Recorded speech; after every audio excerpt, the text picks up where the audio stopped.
बलोचिस्तान के साबिक वज़ीर आला जाम कमाल भी नई परवाज़ के लिए पर तोलने लगे। साबिक वज़ीर आला जाम कमाल ने पीपल्स पार्टी से राब्तों के बाद अब मुस्लिम लीग नून की चीफ ऑर्गेनाइज़र मरियम नवाज़ से भी मुलाकात की है और इस मौके पर जाम कमाल के हमरा सेनेटर अनवार उल हक काकड़ भी थे।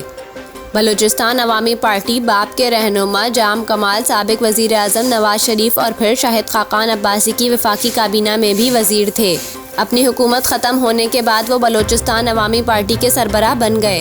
दूसरी जानिब जाम कमाल के अलावा रुकन कौमी असम्बली मलिक सुहेल खान और साबिक MPA इख्तियार वली की भी मरियम नवाज़ से अलग अलग मुलाकातें हुईं। रहनुमाओं से गुफ्तगू करते हुए मरियम नवाज़ का कहना था कि पाकिस्तान बिलखुसूस बलूचिस्तान की तरक्की नवाज शरीफ के दिल की आवाज़ है। मुआशी बहाली का कौमी मंसूबा तारीखी कदम है। आइंदा इंतखाबात में पार्टी के नज़रियाती रहनुमाओं को टिकट देंगे।